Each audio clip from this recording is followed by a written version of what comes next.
Would you like to reach our film and TV review podcast audience?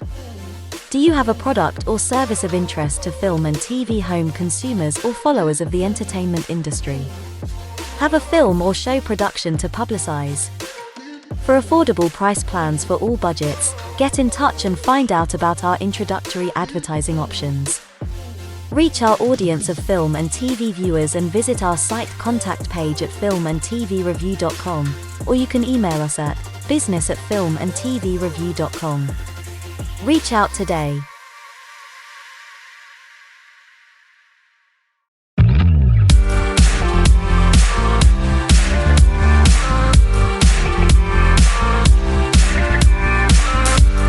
Welcome to filmandtvreview.com. Catch the latest film, TV and streamed show reviews every week.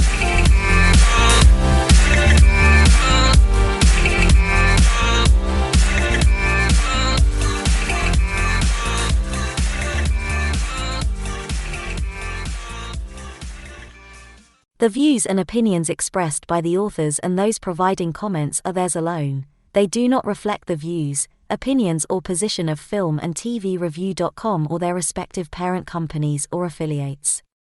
Filmandtvreview.com makes no representations as to accuracy, completeness, correctness, suitability, or validity of any information in this program and is for entertainment purposes only. Episodes may contain adult humor and language. For full terms and conditions, see filmandtvreview.com.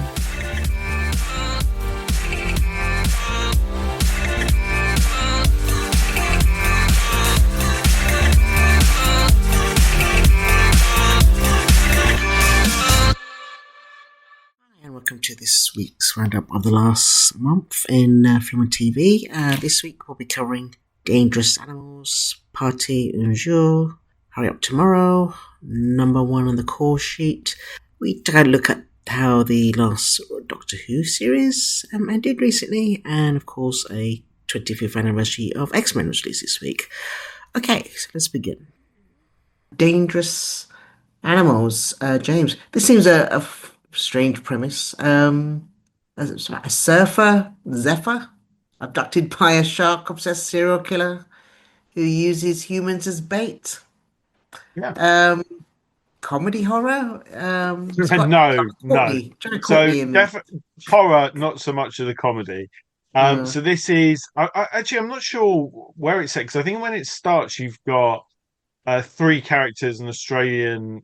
It sounds like a start of a joke, but like there's an Australian actor, an English actor, and an American actor. I think it's an Australian movie. I might be wrong. But there's well, are they a couple? Because she says they're not, but it seems to be a couple. They turn up for this shark experience run by Jai Courtney. You know, him from Terminator Genesis, Suicide Squad 1, all those classics. And although he's very good in this, he's probably the best thing in this movie, and is having a lot of fun in it, which is the only example of fun in this movie, and I'll come to that. So he runs the shark experience, and he's like, we can put you in a steel cage, like in Jaws, and put you down with the sharks, and the sharks will be swimming around you, and it will be this amazing experience. They're traveling, and they can go back and tell people about it.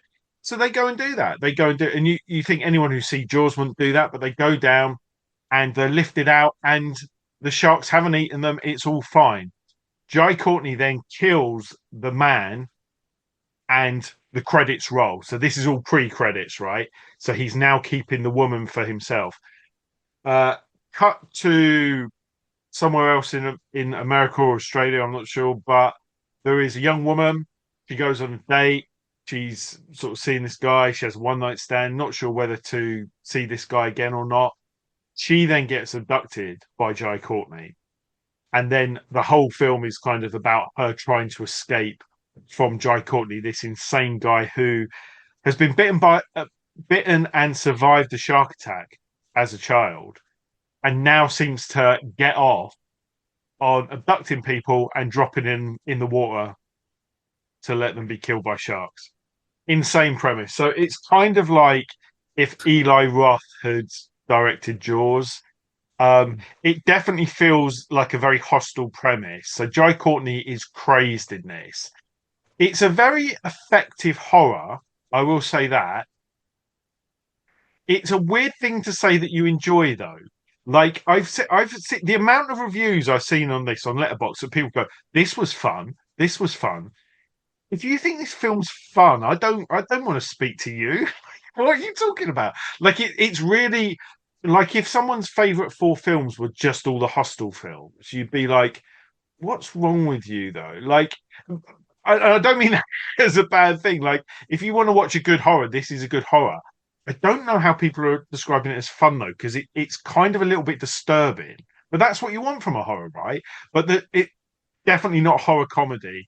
Jai Courtney is unhinged and psychopathic in this, and it does that job effectively. I was listening to something else where they were going, it's strange that this is a 15 certificate. I think that's because a lot of, it's not going to be a spoiler with this premise, but a lot of the pain is inflicted by sharks rather than human beings. Although it is an extension of what Jai Courtney's doing, if that makes sense. So it's a very odd kind of setup, but it's basically just a survival thing of we need to get away from this psycho and his sharks that he has. And Okay. yeah, it's also that there is a sequence in it which is really grim, but thinking about it, it's more the suggestion of it rather than what you actually see. I'm being deliberately vague, but there was something that if I described it to you, you go, well, that can't be in a 15 film. Well, they've managed to get it in, but who knows what goes on in the BBFC's head these days. They think the Equalizers are 15, Denzel Washington running around B&Q chainsawing people or whatever. So, yeah, if you want a really disturbing horror film, this is a good one. And I'm so pleased I saw this as a Scream Unseen rather than Clown in a Cornfield. But I think to describe it as fun is a bit of an overstretch. Okay. Mm. Right.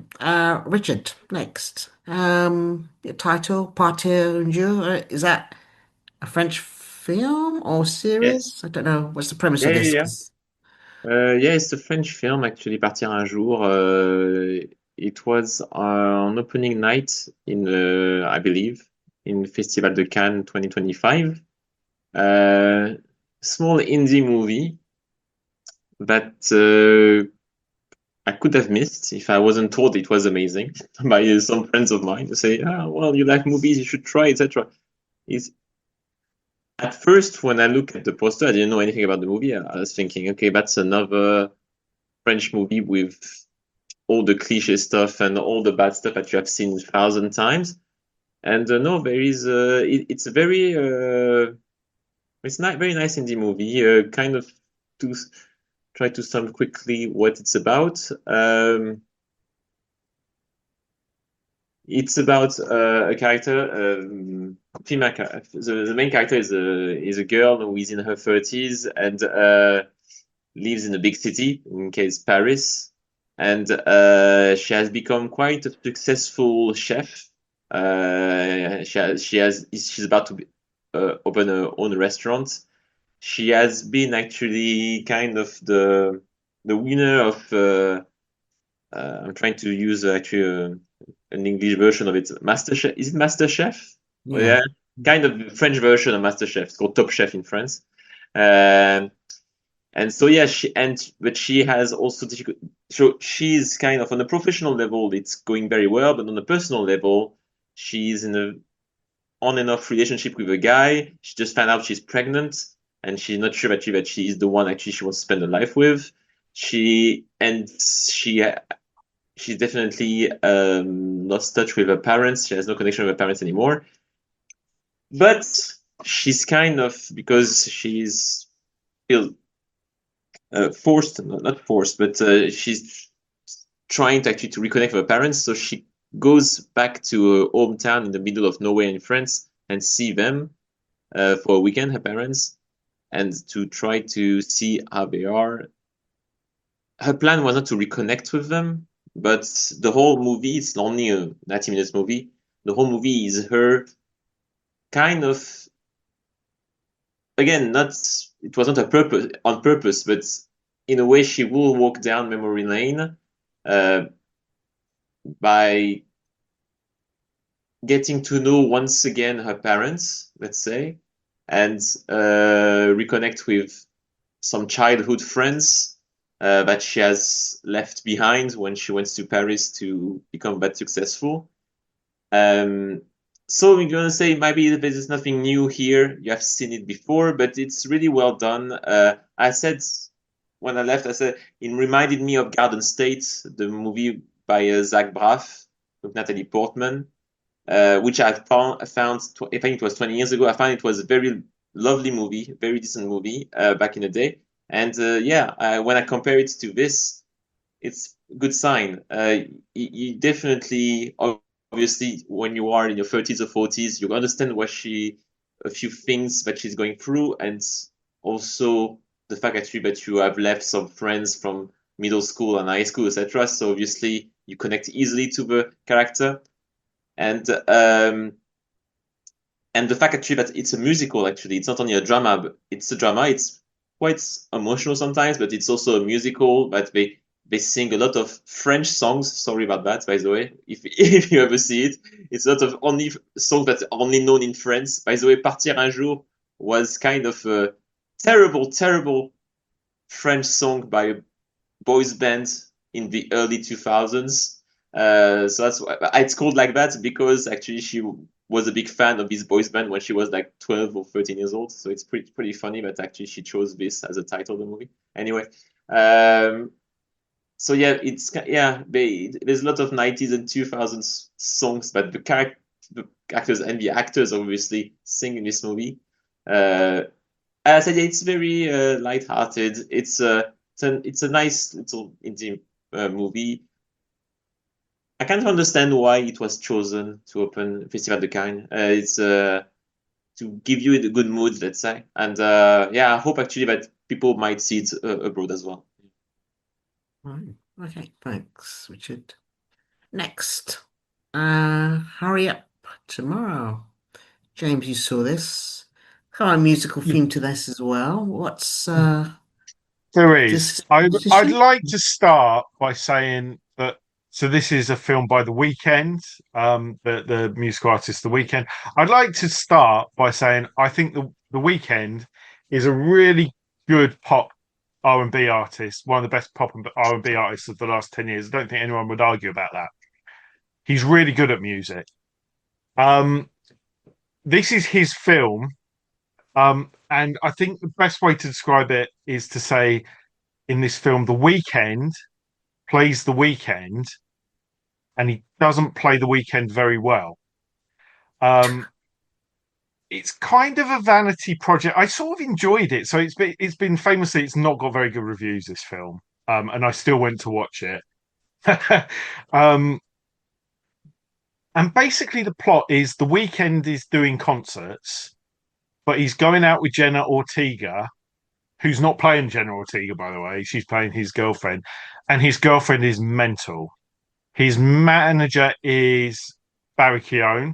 So this is just all the people that have appeared in the Sabrina Carpenter videos, basically. They're in this film. And it's like it's not even an extended music video. It's like a vanity project. So he's performing all these songs. Jenna Ortega goes mental and ties him to a bed. And then people were laughing in the cinema at things that weren't meant to be funny. So this is the level of this film. So I would say if I thought it was really well shot, and I did really appreciate like the sort of the fact that it was like a bit excess. You know, it's a film made from excess. I think it's probably self-funded and all the rest of it. It is really well shot. There's a really I don't want to ruin one part of the only good part of the movie, but there is one part that I thought was really well done. It's quite a disturbing part. But there's almost no dialogue at the start. There's just apart from the dialogue that's sung. And then once they start talking, very late into the film, you wish they wouldn't because the dialogue is terrible. And it's Jenna Ortega basically saying stuff that wouldn't even get into a soap about, oh, my parents didn't love me and I feel connection with you and blah, blah, blah. And you think, there's part of me felt like Jenna Ortega's people said she needs some lines of dialogue. Can we give her some lines of dialogue? And they just wrote them on the back of a cigarette packet. and it actually, up until that point, you could almost watch it as a mood piece, and it was kind of passable. It's really unfortunate that there's a moment right at the end that is meant to be a big moment, and people just laughed in the cinema. But it is what it is. You get to hear some of the songs from his latest album, but there's barely any plot to it other than he's a successful artist and he's arguing with his girlfriend, and that's pretty much it. So definitely in my top 10 films of the year. No, joking. Yeah, Hurry Up Tomorrow. If you like The Weekend, you might find something in it, but if you don't, it's probably not a film for you to watch. Is it so bad it's good? Watchable? Well, like I said, I think the way it's shot, there is something good about that, but I don't.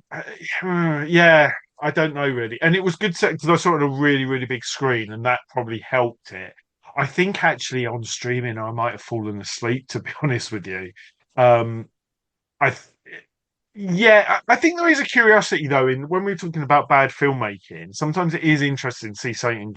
Sometimes maybe we take things for granted and storytelling and things, and here you see what happens when you take that away.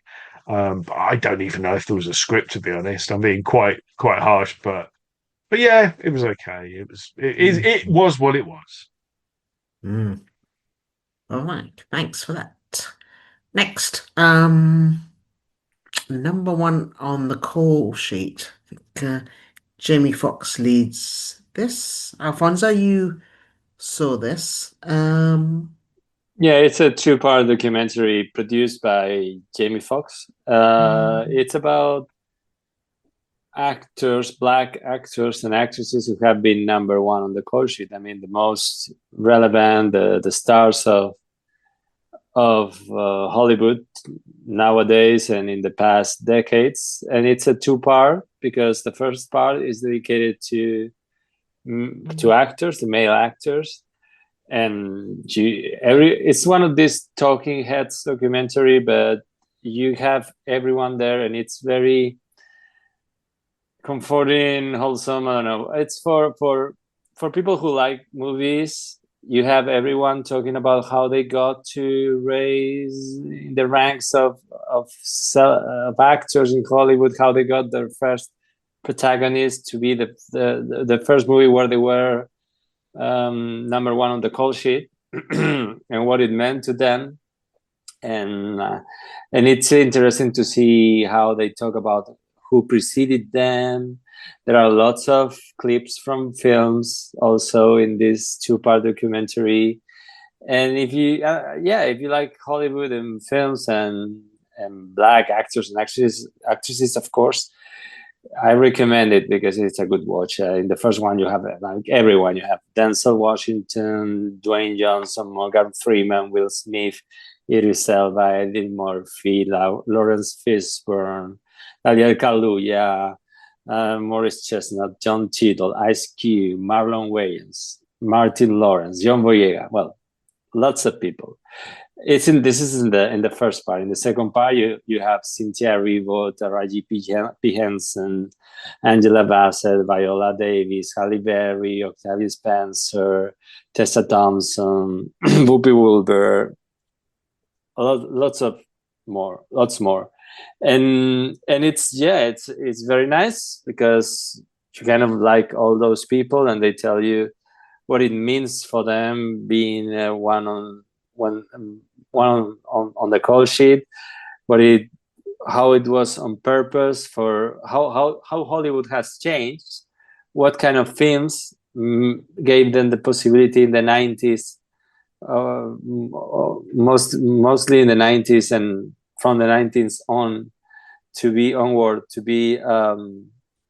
in protagonists of movies, how people like Will Smith decided that they wanted to expand on that and be an international star, and they wanted to be not that thing that they say that black films don't travel. He wanted to be as big a star as anyone else, which only happened with Denzel, more or less, but Will kind of made it even bigger. Well, he and themselves basically at the same time, more or less. And how now it is different, and John Boyega can be protagonist in Star Wars, and well, it has happened a lot. Has changed a lot.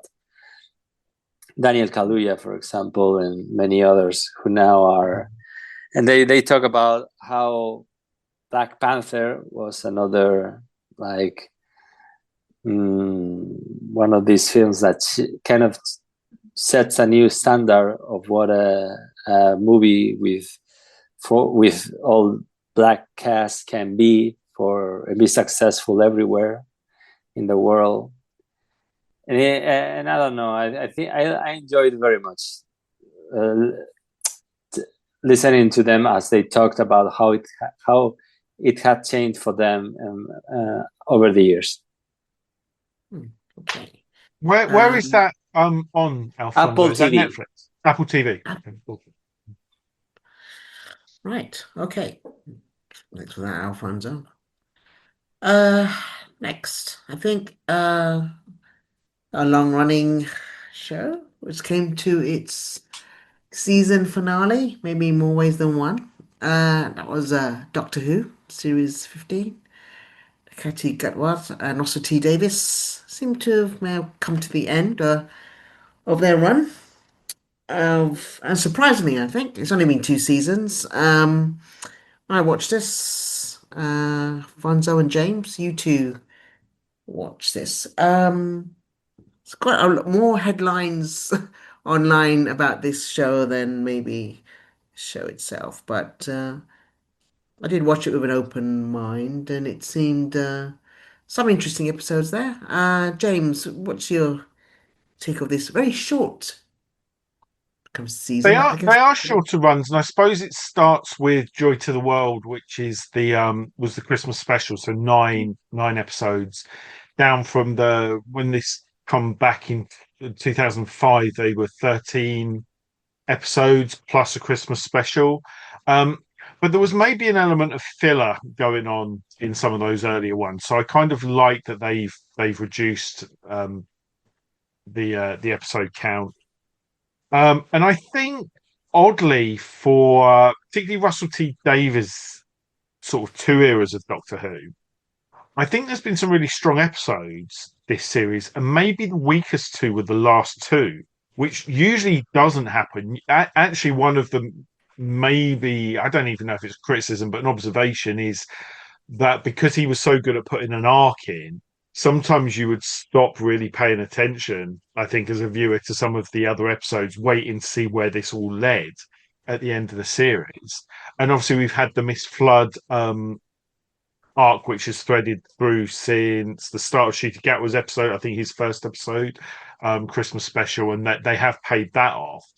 But I thought, Joy to the World was really good with sort of no regular companion. The Robot Revolution maybe wasn't the strongest episode. It definitely had the biggest budget, but maybe it didn't feel so much like Doctor Who. I think Belinda's been a really good companion, and it'll be interesting to see whether the two companions are back when this comes back. We'll talk about what's happening maybe with the show in a little while. The Lux episode I thought was really good. It's one of those ones it shouldn't have worked, and it did. So it kind of pulls the fourth wall down, the one set in Miami. And when I saw there was going to be a 2D monster in it, I was like, "Oh, come on!" But it was surprisingly really emotional in the bit where it does the reveal as well. And it was definitely a love letter to the fans, that episode. You then get The Well, which is episode 3, which is a sequel to Midnight from the David Tennant era.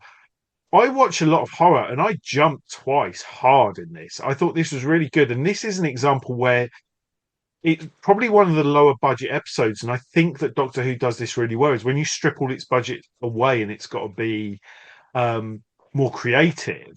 I think actually they tend to be the better episodes, and I thought The Well was absolutely fantastic.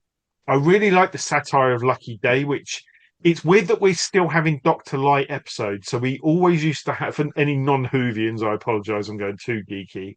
But during the early Russell T Davies eras, we used to get a Dr. Light episode, and that's because they were basically overstretching with 13, 14 episodes. So they always had to have an episode where the Doctor was barely in it. So famously in season 3, the everyone's favorite David Tennant episode is called Blink. It launched Carey Mulligan's career in a sense, and David Tennant is barely in it because that was the thing. But Stephen Moffat wrote a really good creative script and managed to do that. So Lucky Day is a very unit heavy episode, and maybe it's to do as well with the spin-off that's come in. But he's not really in that. But I really like the sort of satire of people online and things in that episode. I thought that was really good.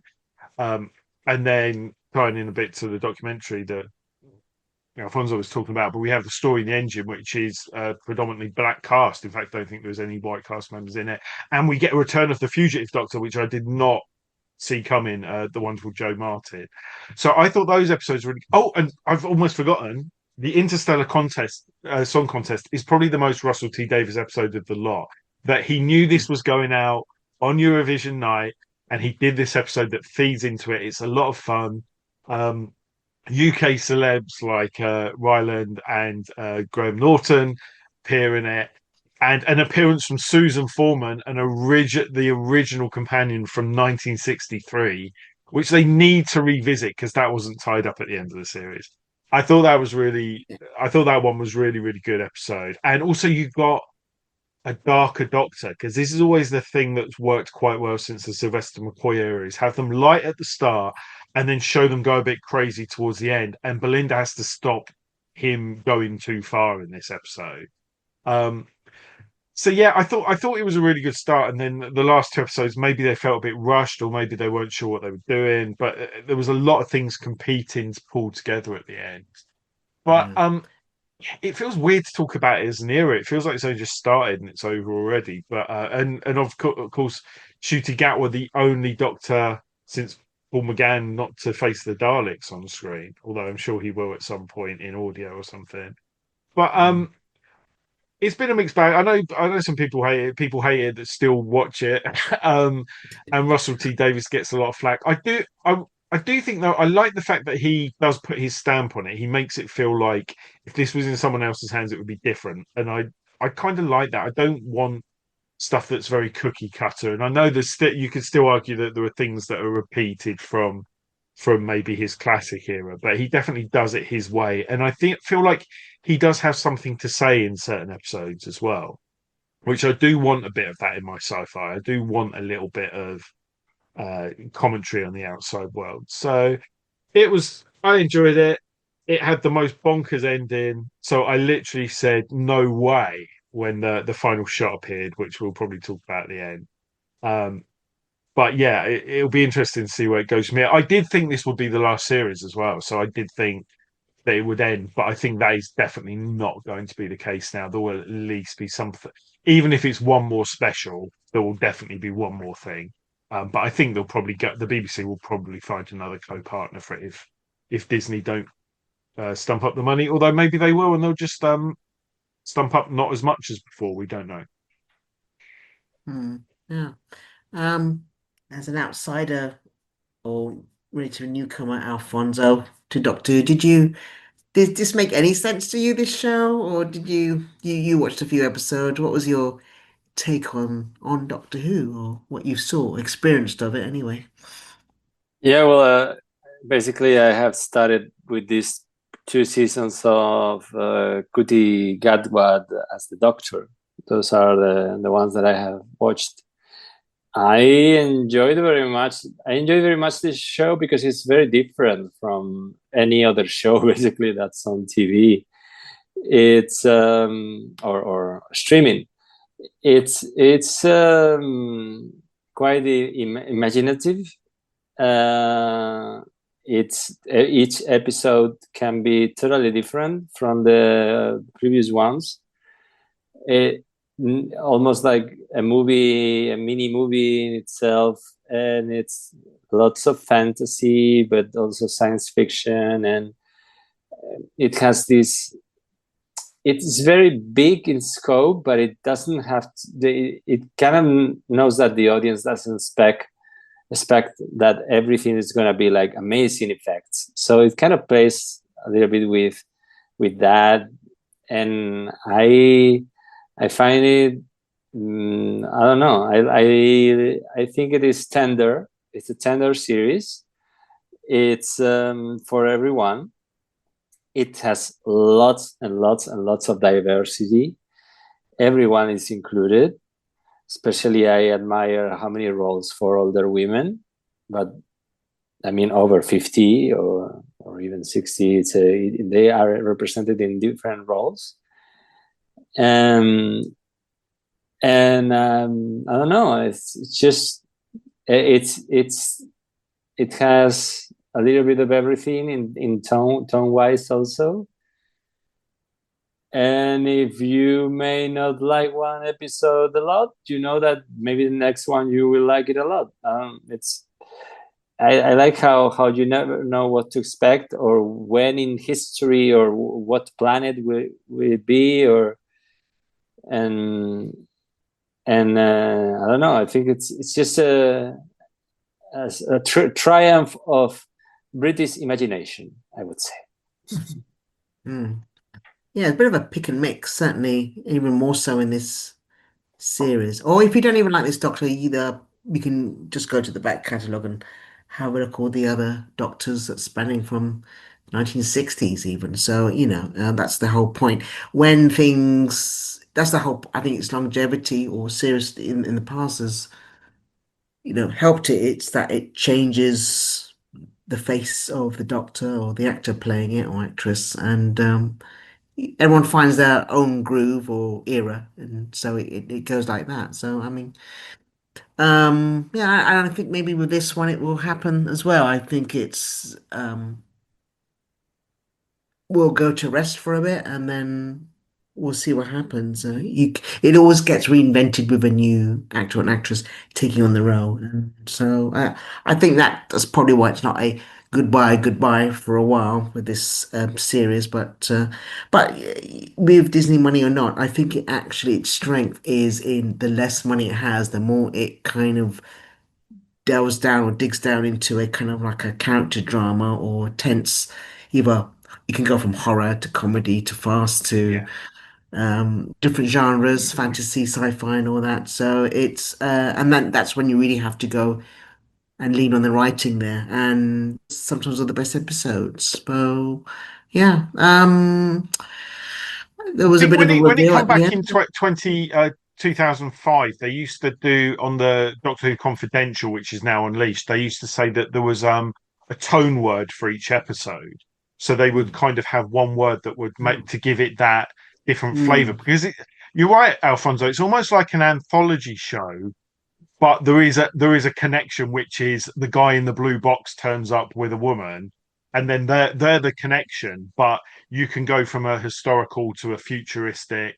I think they've distinguished in the Ncuti Gatwa era between sci-fi and fantasy a lot as well. So it used to be kind of sci-fi fantasy as one thing, and now they're like, no, they do kind of like a hard sci-fi, like in the Boom episode, which was probably the highlight of the first series. But then they have this very fantastical element that they had with the toy maker in the last David Tennant one as well, which is like a more sort of magical sort of sense. But you're right that you could have often the first episode of a series will get a lot of traction from adults for being a bit childish.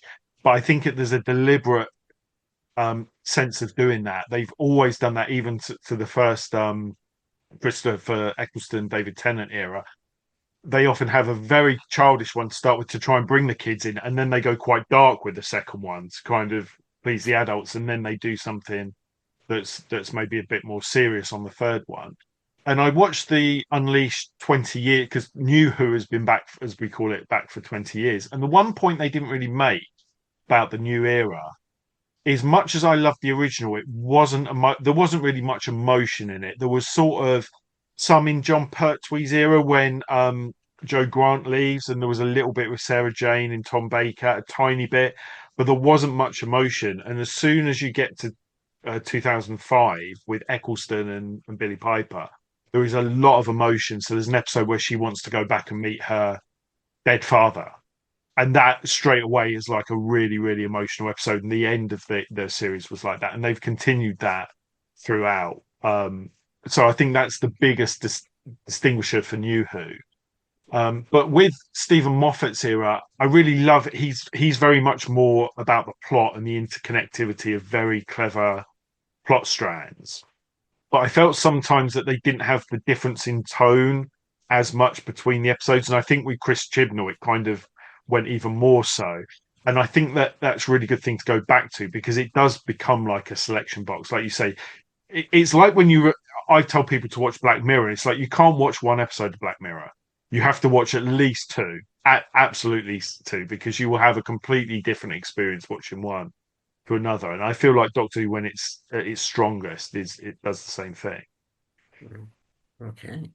You want to mention the final reveal at this end, James? So in terms of this, and to clarify, I'll say out loud what I've put in the chat for Richard. But yeah, so Ncuti Gatwa, doctors obviously when they die, they regenerate into a new actor, right? And Disney had always said that they would co-fund, I think it's 23 episodes. There is a spin-off coming called Between the Land and the Sea, which I think is it might even be a 5-part series, which is a spin-off for the unit thing.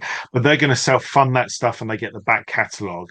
They always said they wouldn't make a decision about recommissioning or refunding until after the show had ended.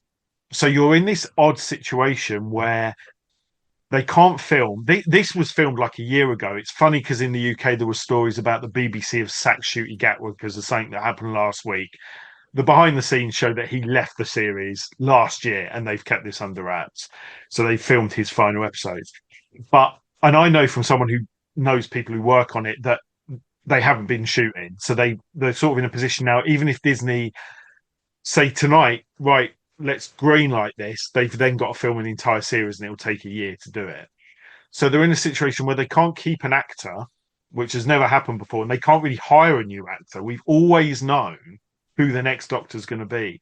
So at the end of the episode, Ncuti Gatwa's face glows. He says it's been a joy. He bursts with energy, and I assumed it would stop there and we wouldn't know who he regenerated into. And he regenerates into Billie Piper, the companion from the first episode.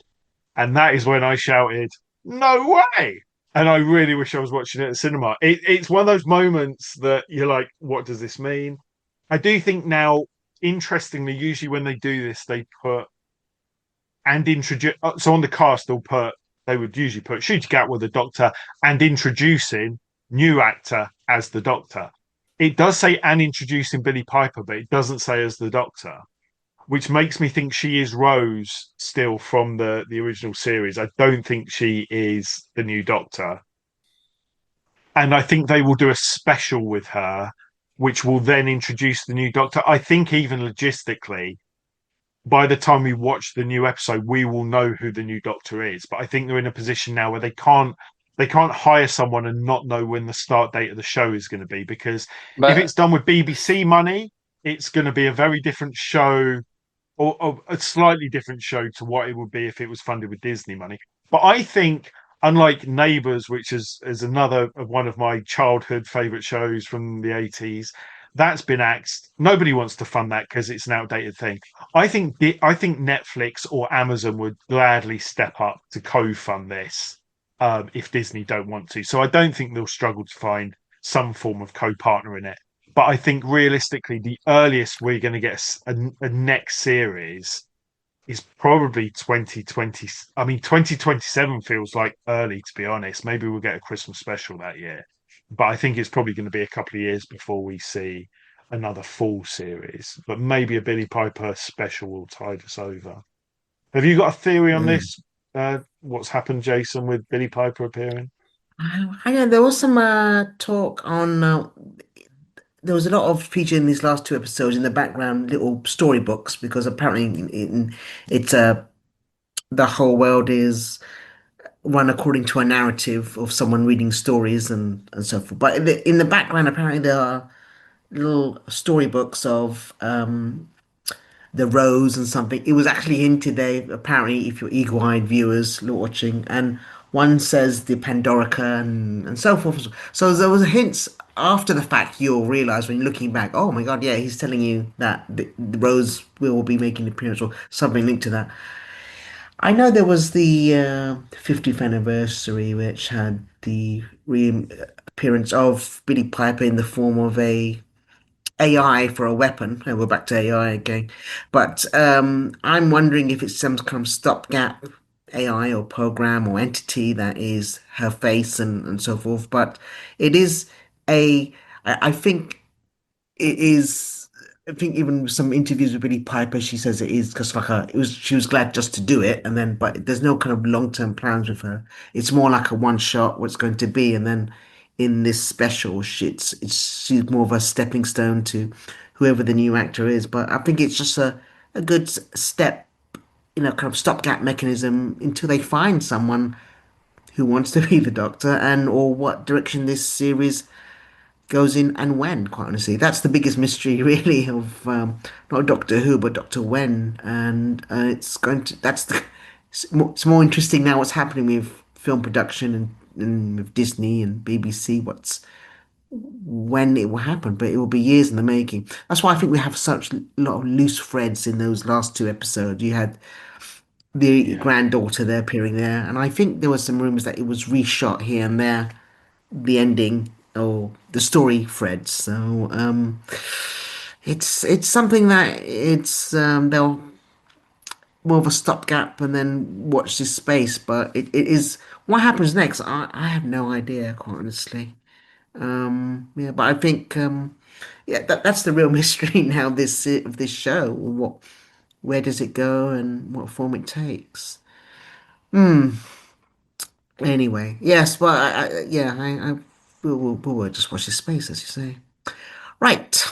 Next. Now, lastly, James, you caught a 25th anniversary of, I suppose you could say, another long-running film property. That's the X-Men. Well, yeah, 20 25th years of New anniversary. Who, but 25 years since the first X-Men film, which in a Wow, yes, way is like the 2000. start of the modern superhero movie Yes. era, really. And also sort of retroactively the start of the MCU now. Like it Yeah. was Iron Man, Mhm. but because these characters are now part of it, you could argue that. Um, so yeah, this come out 2000, and I watched it in the same cinema the other week that I watched it Mhm. in all those years ago, maybe even in the same screen, I can't remember. And I was pretty impressed really by how well it held up. Obviously, things have moved on slightly. To set the sort of if you think of the environment this come out in, so obviously we had superhero movies. Noticeably, the Batman films started really well in 1989. Obviously, we had Superman right back in the 70s, Christopher Reeve. Then that come to an end disappointingly with Superman 4. You then had in 1987. You then get a couple of years later, 1989, Tim Burton's Batman, which was a huge blockbuster movie. Along with Star Wars and Ghostbusters, you can't really think of films that were bigger in terms of like their cross pollination to other media and the sort of merchandising and the hype around it. So Tim Burton's Batman comes out.